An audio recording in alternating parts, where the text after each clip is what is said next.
Thanks for listening to Other People's Flowers. If you'd like to have your work featured on the program, please send it to editor@otherpeoplesflowers.com. We hope you enjoyed this episode. All this week's poetry is by J.J. Steinfeld. Canadian fiction writer, poet and playwright J.J. Steinfeld lives on Prince Edward Island, where he is patiently waiting for Godot's arrival and a phone call from Kafka. While waiting, he has published 18 books, including Would You Hide Me?, Misshapenness, Identity Dreams and Memory Sounds, Madhouses in Heaven, Castles in Hell, An Unauthorized Biography of Being, and Absurdity, Woe is Me, Glory Be. His short stories and poems have appeared in numerous anthologies and periodicals internationally, and over 50 of his one-act plays and a handful of full-length plays have been performed in Canada and the United States.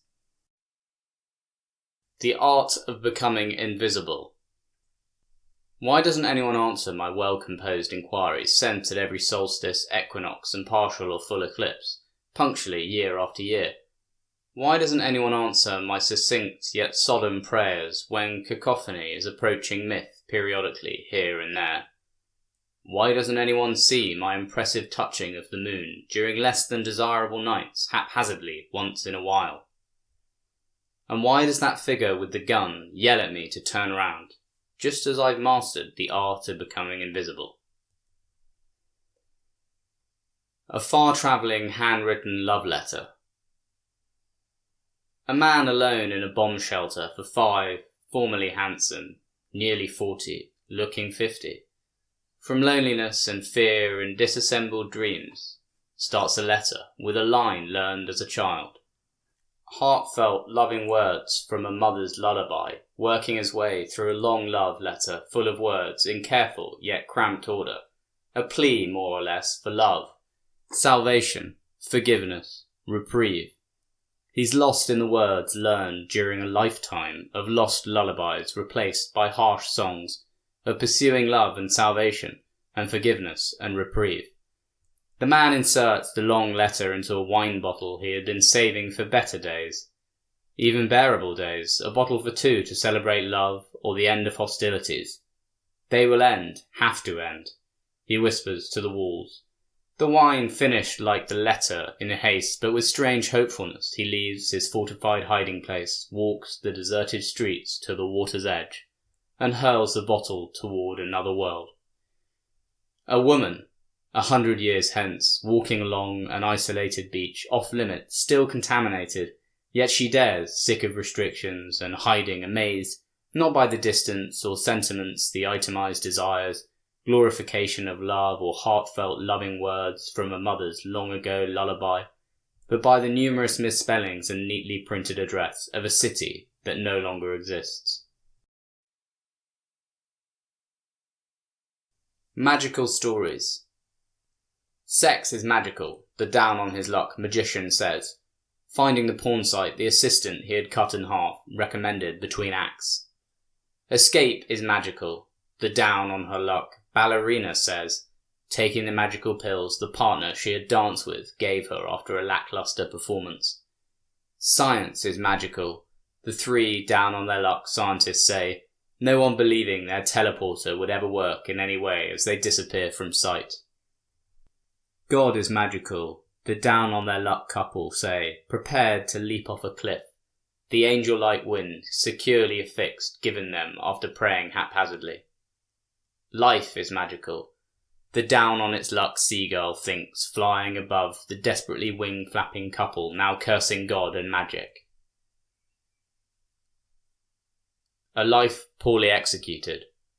On a lovely June morning in 2011, exactly a week before his 68th birthday, a half-handsome but abundantly luckless rural man who senses he is about to become elderly, or some other constricting designation, shakes his head and spits angrily to the ground of a falling farm that has been in his family for 3 of Halley's Comet's go-arounds, the years 1835, 1910, 1986. Memorised, that's a history full of years, he will tell you, whether he has had his morning whisky or not, Now says the memorable years aloud to no one, then thinks unkindly his is a life poorly executed, and he realises the double-edgedness of what he had just thought, a life poorly executed. And he thinks of the Rosenbergs, Julius and Ethel, executed the unpropitious day he turned 10 on June 19th, 1953. Unfortunate souls whom his father said didn't deserve to be executed.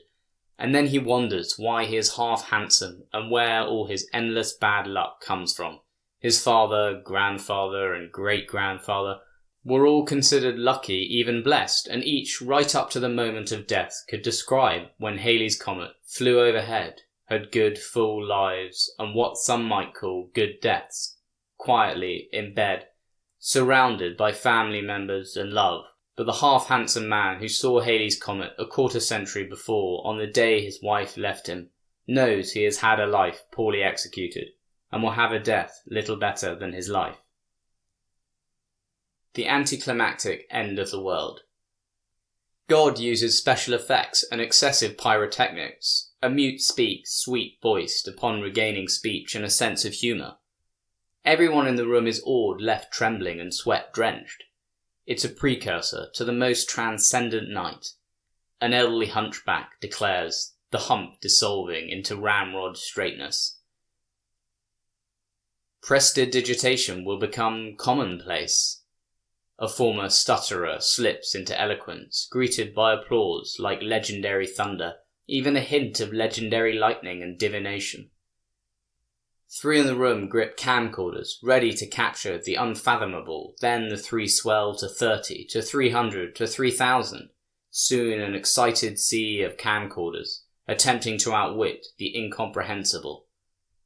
Will all this be on the morning, evening or nighttime news? I wonder, silent in my confusion. This is a lousy movie with sloppy dialogue. A blind cynic grumbles, retching out metaphor, then screams in mid-sentence, I can see, and looks at the delicate feet of the most beautiful sinner in the room.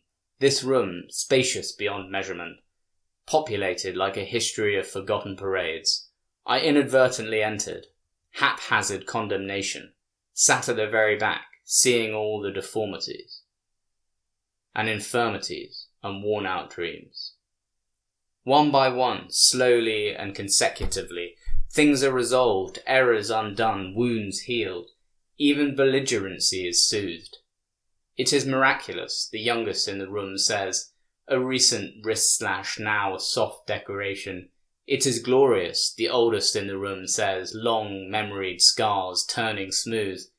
I know it's the end, but I'm not letting anyone in on the secret. The one-liners are just too sanctified and I have nowhere else to go. Other People's Flowers was produced by Hugo Gibson, Chris Kamon-Vutitam, and Hamish Adam Kans. If you'd like to have your work featured on the show, please send it to editor@otherpeoplesflowers.com. Thank you for listening.